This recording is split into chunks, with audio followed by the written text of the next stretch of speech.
Hi everyone, we are Chris and Lacey Wolf and we're a first responder couple, and we're going to talk to you today about the 4-7-8 breathing technique, which is a really powerful tool for self-regulation.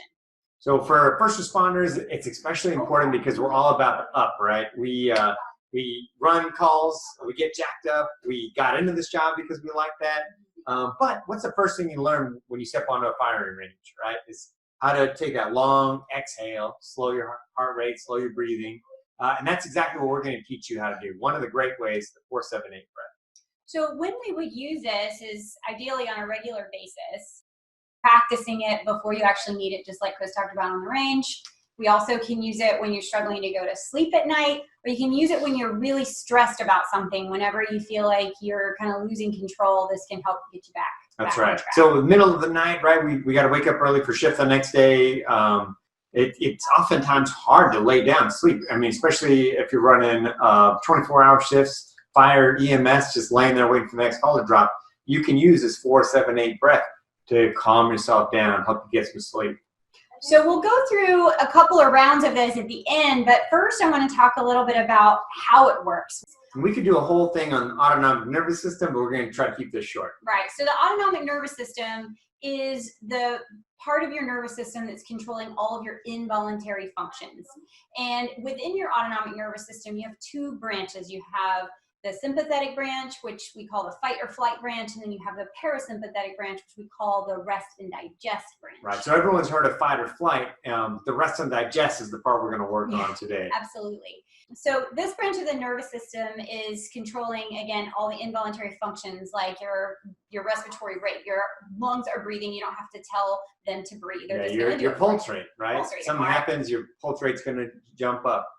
Your digestion is going to be, your food's digesting in your body, and when you get really stressed, that can halt and or release depending on what type of stress you have.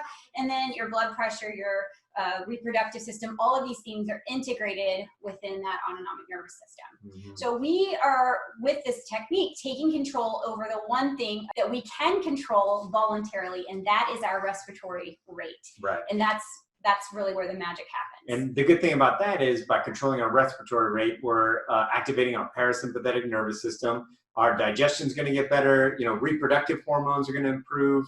So relationship with our spouse, blood pressure is going to drop down. And, if you're really interested, if you're familiar with the cranial nerves, number 10 is the vagus nerve. And so when we increase this interthoracic pressure, we're actually activating that vagus nerve, and that's what's triggering this parasympathetic response. And we call this the relaxation response. So this gentleman on the screen you can see in this GIF is doing what we call panic breathing. And this is what happens when we are in a stress state. We start to breathe shallow and rapid. You can see the breath coming up into the clavicular area. And what we want to do is shift. Notice here, we want to be still here. We want to expand more in through the belly and get the diaphragmatic breathing that will relax the body. Yeah, if you came in and saw your partner doing this breathing, it would be pretty scary, right? So we want to get that under control. Yeah, so again, we're going to take our own mind, notice how we're breathing, and then take control over it. And this breath will help to create that relaxation response. So here's how it works. Yeah, 4-7-8 breath, we're going to call it that because we're going to inhale for 4. We're going to hold that breath for 7, and then we're actually going to exhale for 8 seconds. So twice as long as the inhale, activating that relaxation. Yeah, getting that parasympathetic response. All right, so go ahead and exhale all your air out to the bottom. And then from here, you're going to inhale through the nose for a count of 4, 2, 3, 4. Hold 2, 3, 4, 5, 6, 7. Exhale through the mouth very slowly. 3, 4, 5, 6, 7, 8. 2 more times. Inhale, 2, 3, 4. Hold 2, 3, 4, 5, 6, 7. Exhale 2, 3, 4, 5, 6, 7, 8. One last time. In 2, 3, 4.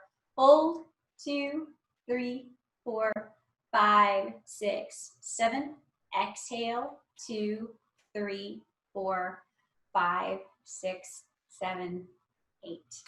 And just notice how that feels. How you feel? Feeling a little lightheaded, but ready to relax, right? Are you relaxed? Yeah.